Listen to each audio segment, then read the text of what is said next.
Hello, I'm Kirk with AEG, and I'm going to teach you how to use Tabletop Simulator to play Dead Reckoning. Note that you will already need to know how to play Dead Reckoning, as this is just how to use the Tabletop Simulator mod. If you need a good tutorial for how to play the game, I'll have some links in the description below. Also, if you're already familiar with the controls of Tabletop Simulator, use the chapter links in the description below to skip to just the tips you need for Dead Reckoning. You will need the Tabletop Simulator app on Steam to play. If you don't already have Steam, you will need to make a Steam account and purchase Tabletop Simulator.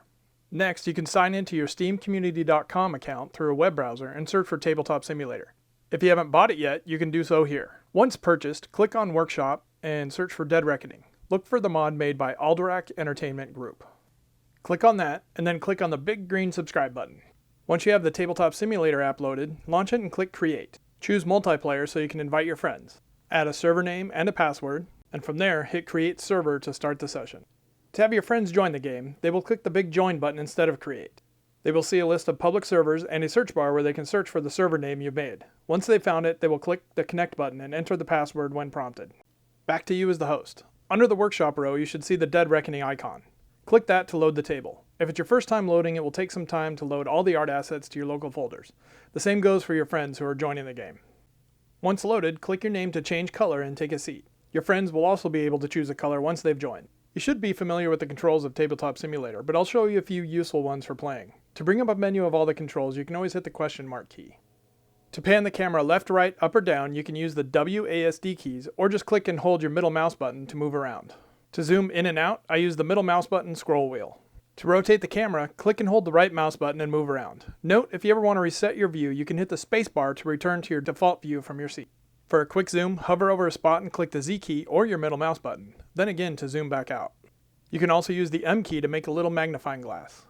Another way to magnify objects without moving the camera is to hover over them and hit the Alt or Option key on your keyboard. On the table by the ship is a rulebook. You can always read it by clicking the button on its top left corner. On the right side is a navigation bar to flip through the pages. To close it, you can hit the red X on the top right corner. On the sides of the table, between players, are the quick reference cards. The big card has the crew level card information, and you can use the F key to flip it. The smaller card has the turn order and icons on the other side. If you like to use the Alt or Option key to magnify a card like this, you can use your scroll wheel to make it even bigger if you like. When playing a game of this size, I find it useful to preset some camera view angles over different parts of the table. You can do this by clicking Control and a number to set the view, then Shift and that same number to return to that view. Here, I'll adjust a nice view over my player area and press Control 1 to set the angle. Next, I'll set a nice angle over the whole board and press Control 2 to set the camera to. I'll set a couple more camera angles over the ship to get ready to resolve the ship battles later on. Now I can hit Shift 1, Shift 2, Shift 3, and Shift 4 to quickly go to all my set camera angles. Everything I'm about to cover next will be instructions specific to Dead Reckoning on Tabletop Simulator. These instructions can also be found in text form in the notebook at the top of the screen if you need to reference them while playing. To shuffle your cards, hover over the deck and hit the R key a couple times. To shuffle the advancement decks under the box blocks, hover your hand over the exposed deck at the bottom and hit the R key. To set up the ocean boards for 4 players, flip the island boards over with the F key and shuffle them with the R key, and remove 2 from the top and set them aside or delete them. Next, grab the 2 open sea tiles, not marked for 2 or 3 players, and flip them over to add to the island boards. Shuffle this new pile with the R key and you're ready to deal them out to the board. Setting up for 3 and 2 players is similar, but you'll remove 3 island tiles for 3 players and 4 island tiles for 2 players. Simply add the open ocean tiles marked for 2 and or 3 players to make a full set of 12 ocean boards to use for playing. With your deck of 12 ocean tiles built, deal them out face down to the 12 marked spots, then use the F key to flip over the top 3. Anytime you flip over a new ocean tile, you want to hover over it and hit the L key to lock it so it can't be accidentally moved. To draw advancements from the deck, click the bottom of the deck with your left mouse button and hold it. Then quickly drag away to grab the top card. You can then drag them where you want them and let go of the mouse key to drop them. Moving to the player boards, each player starts with 15 coins already placed in each of their chests. To access the chest, right-click and choose Search. From here you can pull out coins as needed. To add coins to your chest, just drop them into the top. All players also have their own supply of tokens and coins at the top of their player board so they don't have to reach across the table to get them. When returning tokens to the supply, you can drop them back into the bags. Next, for setting up before you start, randomly choose a start player and give them 1 cargo token from the supply onto their dock tile. Then in clockwise order, player 2 gets 2 cargo, the third player gets 3, and if there is a 4th player, they will get 2 cargo and the ability to level up one of the crew cards in their hand before their first turn. I'll show you how to level up cards in a bit. Now for the tricky part. Card crafting is difficult to pull off in Tabletop Simulator, so we've used decals to stamp on the cards. But cards with decals can be a little glitchy if drawn to your regular hand zone. To avoid this glitch, instead draw cards from your deck one at a time by dragging them with your left mouse button into the hidden zone in front of you. Once there, you can use F to flip and view them without other players seeing what cards you have. If you want to play with the optional bonus achievement tokens, they are in a bag left of the yellow player. You can shuffle them by right-clicking the bag and choosing Shuffle, or by hitting R with your hand over the bag, and then draw 2 for each player. Players can put these in their hidden zone and flip them with the F key to view, or keep them face down outside their hidden zone and press the Alt key with Shift to peek at the bottom side. Use the Option key with Shift on a Macintosh. Let's learn how to level up a card next. After the first turn, all players may level up 1 card before the start of each of their turns. If there is a 4th player, they are the exception and will get to level up 1 card in their hand before their first turn. Here, I've chosen to level up my captain. First, you need to remove it completely from your hidden zone and open the decal tool that looks like a stamp on the left of your screen. Here I can see the level 2, 3, and 4 decals for the captain. Click on the level 2 decal and stamp it over the bottom of the captain card over the level 1 section. Take a little bit of care to line up the card so it's level on your screen. This will make it easier to line up the decal so it's straight. On a later turn, to make the captain level 3, simply select the level 3 decal and click where the level 2 decal on the card is to remove it.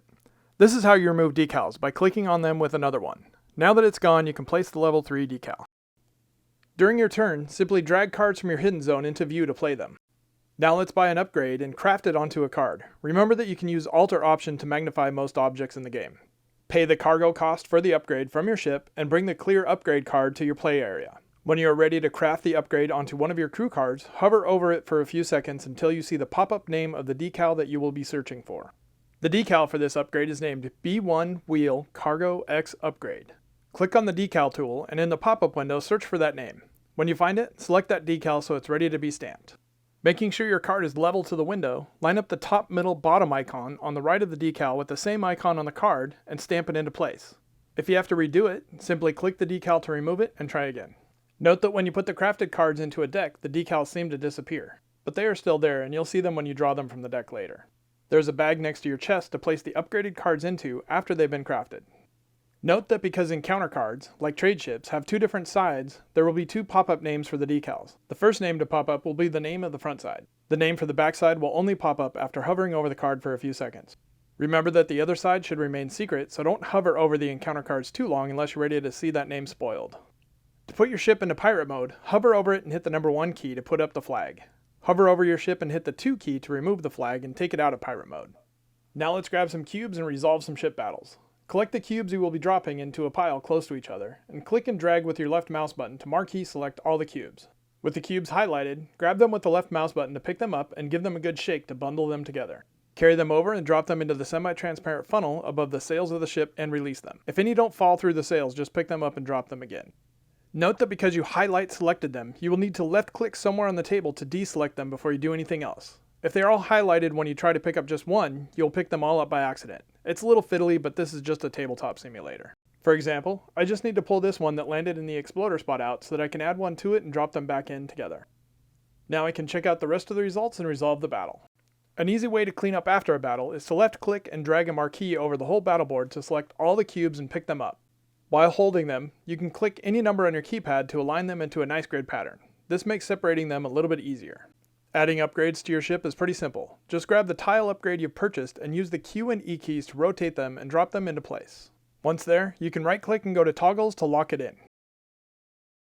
Finally, if you ever need to save a game in progress, click on the Games button above. In the pop-up window, click on the red Save and Load button.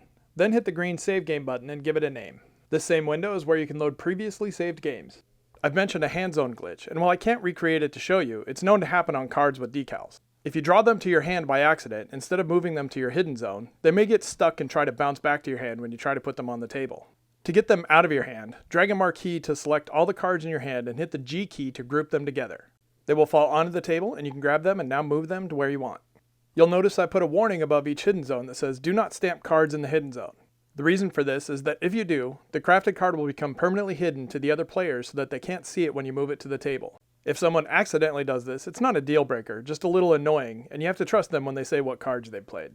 If you have any questions or find mistakes like typos in the decals, comment below and I'll make sure to fix them. Thank you for watching, and have fun exploring and plundering the high seas in Dead Reckoning.